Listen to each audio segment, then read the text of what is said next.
We're living through some of the most significant times.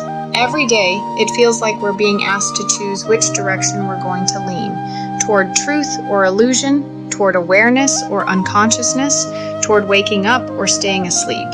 Everywhere you look, people are talking about becoming more conscious, more awake, more aware. And I get it. It feels like consciousness is exactly what our world needs right now. With all the chaos, the division, the confusion, it seems obvious that the solution is for more people to wake up, to become conscious, to see through the matrix of lies and manipulation. But here's the thing, and this is why I felt I had to talk about this now, when it matters most. I want to share something with you that completely flipped my understanding of consciousness on its head. For years, I was one of those people obsessed with awakening, with being more conscious, more aware. I read every spiritual book I could get my hands on, went to retreats, meditated for hours. I thought I was on this noble path to enlightenment. But here's what I discovered, and this might sound crazy at first. What if the very pursuit of consciousness is actually keeping us unconscious? What if trying to be awake is the most sophisticated form of being asleep? I know, that sounds backwards. But hear me out. I remember this moment clearly. I was sitting in yet another meditation retreat, and the teacher was talking about pure awareness and consciousness without content. And I'm sitting there desperately trying to experience this pure awareness, trying so hard to be the perfect conscious observer. And then it hit me, who was trying? Who was this I that wanted to be conscious? The very act of seeking consciousness was creating this sense of being someone who wasn't conscious yet, someone who needed to become conscious. It's like, imagine you're water, right? And you spend your whole life trying to become wet. You read books about wetness, you practice wetness techniques, you go to wetness retreats, but you were already wet the entire time. The seeking itself was the only thing preventing you from recognizing what you already were. Now, I used to think this was just some philosophical mind game, but then I started looking into the actual neuroscience behind this, and it got really interesting. Scientists using brain scans found something fascinating. When people report having these profound spiritual experiences or moments of pure consciousness, their brain doesn't actually shut off the self-referential thinking. It just reorganizes it into more subtle patterns. So instead of eliminating the ego, we're just creating a more sophisticated version, what I call the spiritual ego. Instead of being proud of your car or your job, now you're proud of how conscious you are, how awakened you've become. I fell into this trap hard. I became someone who identified as being more conscious than other people. I'd look at people scrolling their phones or watching TV and think they're so unconscious, they're asleep. But who was doing that judging? That was just another form of unconsciousness masquerading as awareness. Here's where it gets really wild, though. There's this thing called cognitive dissonance. When our experience doesn't match our beliefs, we don't usually change our beliefs, we just try harder to make the experience fit. So when my meditation practice wasn't giving me the permanent bliss I was promised, did I question the whole framework? No. I signed up for more retreats. I bought more books.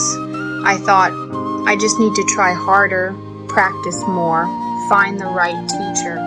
The spiritual marketplace is brilliant at this. It keeps you perpetually on the verge of awakening, but never quite arriving. There's always another level, another technique, another insight just around the corner. But what if permanent awakening isn't even a real thing? What if consciousness isn't a state you achieve, but more like breathing? Sometimes you're aware of your breath, sometimes you're not. Both are natural. I started noticing something about my body. My heart beats about 100,000 times a day without me having to consciously control it. My liver processes toxins. My immune system fights off infections. My cells repair themselves, all without any conscious intervention from This unconscious intelligence is performing trillions of calculations every second, and it's way more sophisticated than anything my conscious mind could plan. So why did I assume that consciousness, this effortful, trying to be aware thing, was superior to this natural, effortless intelligence? There was this experiment by a neuroscientist named Benjamin Libet. He showed that brain activity begins several hundred milliseconds before we're consciously aware of making a decision. So consciousness might not be the driver. It might just be the storyteller, creating narratives about choices that were already made. This completely changed how I saw things.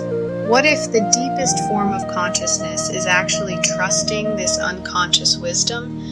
What if trying to control everything with awareness is like trying to drive a car by consciously controlling every muscle movement instead of just trusting your body's ability to drive?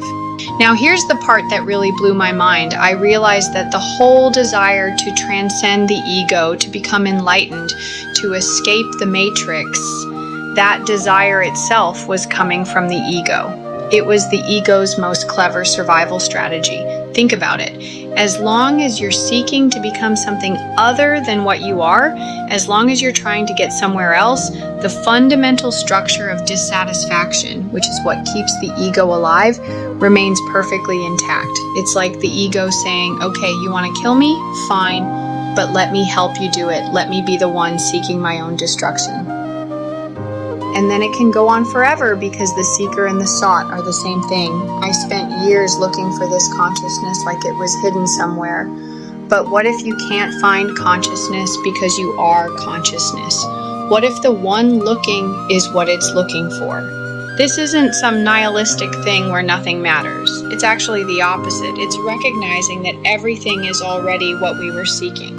The ordinary moment right now, the confused thoughts, the resistance, the seeking itself, it's all consciousness expressing itself. You know how in the Matrix, Neo takes the red pill to see reality?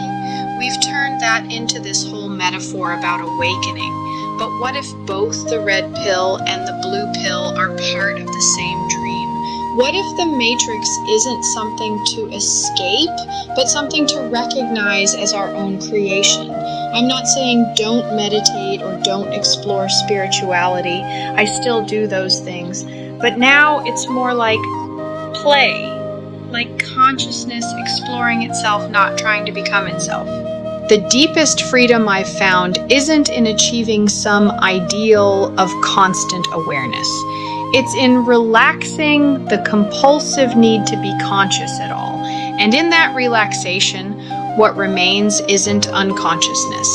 It's this effortless awareness that was always here. It's like I was playing hide and seek with myself so convincingly that I forgot I was playing. The whole spiritual journey was just me looking for me while pretending not to know where I was hiding. So maybe the Matrix isn't a prison to escape. Maybe it's a playground to explore. And maybe you were never trapped. You were just having such a good time playing the game of being lost that you forgot you were playing.